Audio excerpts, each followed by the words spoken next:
Hey guys, what's up? Welcome back here to today's edition of Intuitive Angling, and really appreciate you guys swinging by the channel to check today's video out. And guys, today I'm going to exercise my First Amendment rights to give you my opinion on how Bassmaster has lost their way. And we've talked about this, all the stuff that's been going on. We've covered it for the past year or so, but I sort of want to give some commentary in light of some of the latest developments with that. So we're going to get into that in today's video, and obviously I'll be really curious to hear your guys' opinion on this as well. Also, guys, before we get started, just want to remind you that I've got my new Blaukat's Corner page up on Tackle Warehouse. We got the November lure picks in there, and if you go in there and you click on my Blaukat's Corner page, it's all the recommendations I give for the month, along with a correlating video on how to fish those baits. So I'll put my Blaukat's Corner Tackle Warehouse link in the description of this video if you want to check that out. And also, anyone out there interested in booking an on-the-water lesson with me, got them started up again. All you have to do is go to my Facebook page, Randy Blaukat Professional Angler, and shoot me a private message for information on that. So really appreciate that.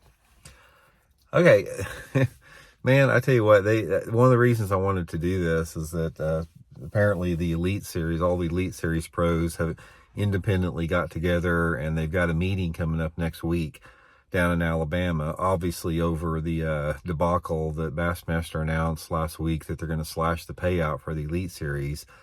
So anyway, I just want to talk a little bit about this whole, what the heck's up with Bassmaster, what can be done about it.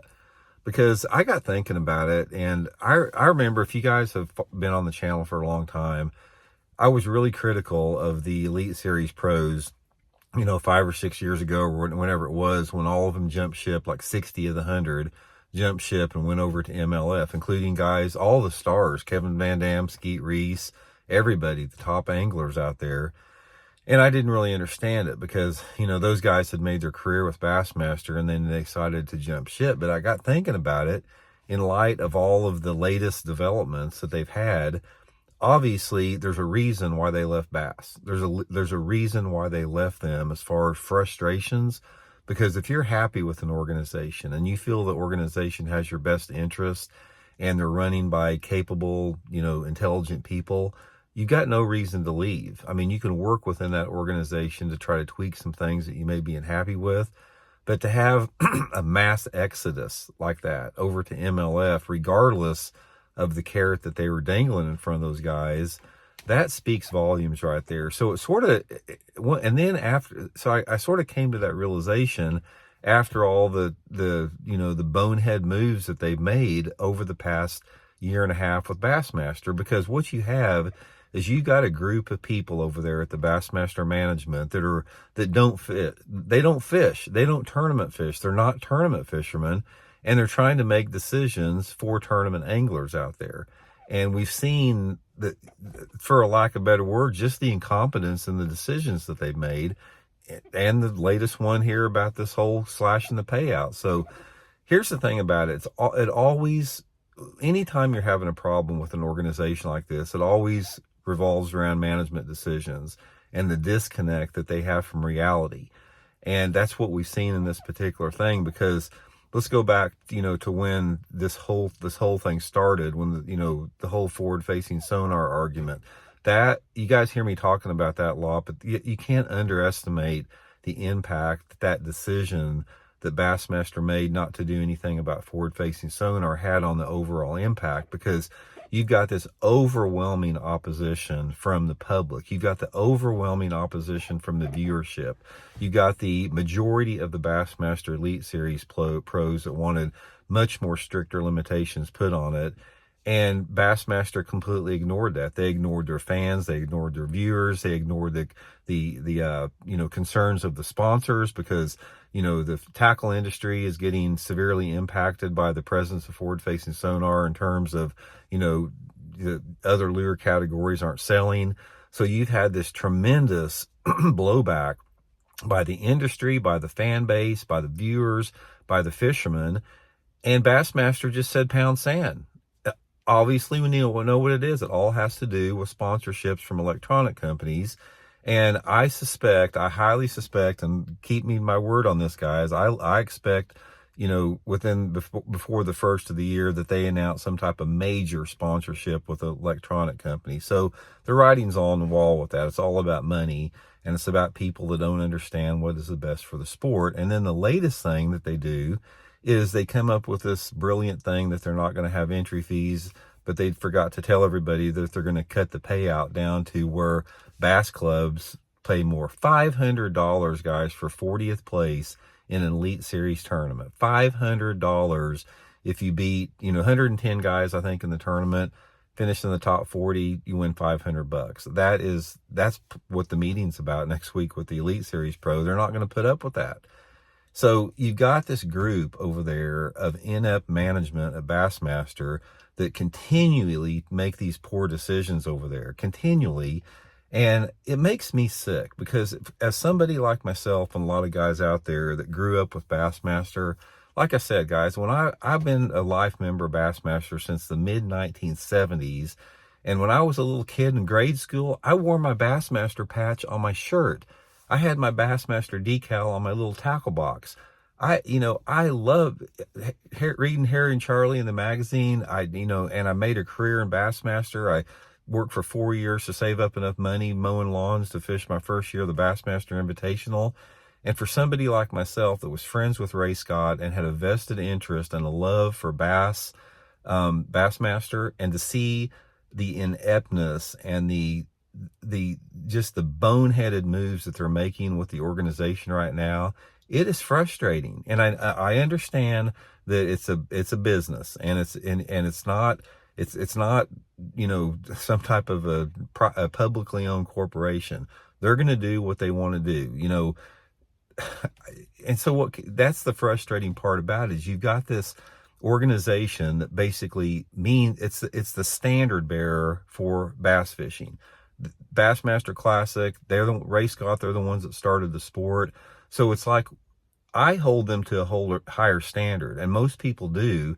And when you see an organization like that has had this iconic presence to it that is being run into the ground by people that simply don't know what the hell they're doing, and they don't listen to good advice, and they ignore the experts, and they ignore the people they need to be listening to, it is a frustrating situation.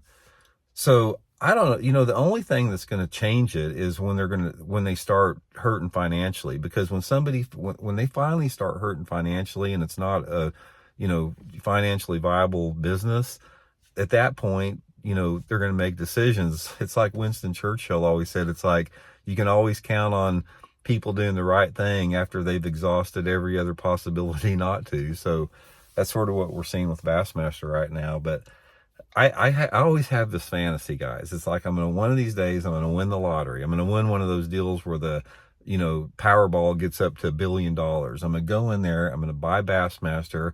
I'm going to fire every single person that works for the organization unless that they've exhibited some type of intelligence and critical thinking skills and true concern and love for the organization and the future of sport.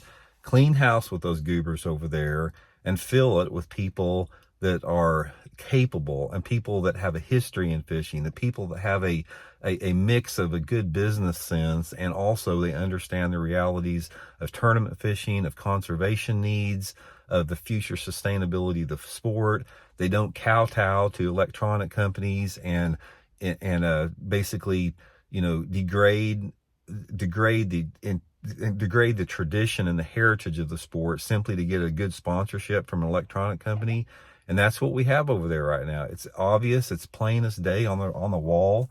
So as people that love the sport, like people that are watching this channel, what can you do? I mean, what can you do when you're watching something that you love get run into the ground? It's almost, I feel like it's like, like a parent that has a child that has some type of a problem, and you try to give them good advice, and they ignore that good advice and they go down a dark path. It's sort of that's how a lot of us feel about Bassmaster right now, that we're dealing with a problem child. So the only thing that you can really do is voice your opposition. I've had hundreds and hundreds, maybe thousands at this point, hundreds of people that have commented and messaged me and put comments in my YouTube videos that they canceled their Bassmaster membership. Thousands, I'm sure it's got to be thousands by now. Like, I get dozens every week on there, people saying they've had it with Bassmaster. I know Bassmaster's seen an impact. So when you're bleeding memberships because of your policy decisions and the business decisions you're making with an organization, most people with some type of intelligence and critical thinking skills would say, okay, guys, this isn't working out good. We've got the industry's mad at it. The industry is losing money because we're cutting into their other lure category sales by our insistence on shoving forward-facing sonar cheater box down their throat. Everybody's mad at us. The anglers are mad at us. The anglers are having independent meetings. Maybe we should do something. Maybe we should change our way. Maybe we should get rid and fire these people out there that don't know anything about fishing, that are trying to, make policy with Bassmaster. So I don't know, guys. I'm frustrated. I got to tell you right now, I'm glad I don't fish bass anymore. I can't believe that I'd say that, but in light of the decisions and everything that they've done over the past year, until they replace the current management over there, I don't see them all of a sudden just turning a new leaf unless they are pressured to the point financially where they just absolutely have to. I don't say the future is not bright over there. I mean, how can it takes a lot of boneheaded moves to run something like the Bassmaster Classic into the ground. It's like you've got an organization that's like, it's like on autopilot. It's like you got the name, you set the bar, you always have, you got the most epic, the most prestigious event in bass fishing with the Classic there. And for somebody to make policy and make decisions that have basically pissed off everyone that you don't need to be pissing off within the sport of fishing, it takes some type of special type of stupid to do that. And that's what they're doing over there. So hopefully they'll listen up. Hopefully when cool, calm heads take over, they'll say, okay, it's not working what we're doing. We've got to completely change. We got to have a complete paradigm shift in the way we're running this business. And we got to start listening. We got to start listening to these veteran tournament anglers that know the business. They understand the business world. They work with sponsors. They understand the fishing part of it. They understand the needs of the tournament anglers. We got to start listening to those guys. We got to start listening to the industry out there. We got to start listening to these manufacturers that are telling us that forward-facing sonar is killing their tackle sales. So we've got to start making real changes with that. The biggest thing that Bassmaster could do if they want to, completely turn the ship here is, number one, get rid of forward-facing sonar. Forward-facing sonar has been nothing but a pain in everybody's butt, and it hasn't been worth it. There's not a single thing that forward-facing sonar has brought positive in the sport. And the next thing they need to do is they need to get about 20 of the veteran bass pros out there that have a business acumen and they have experience in the field and they know the people in the industry. Get them in a room together and say, okay, guys, what do we need to do?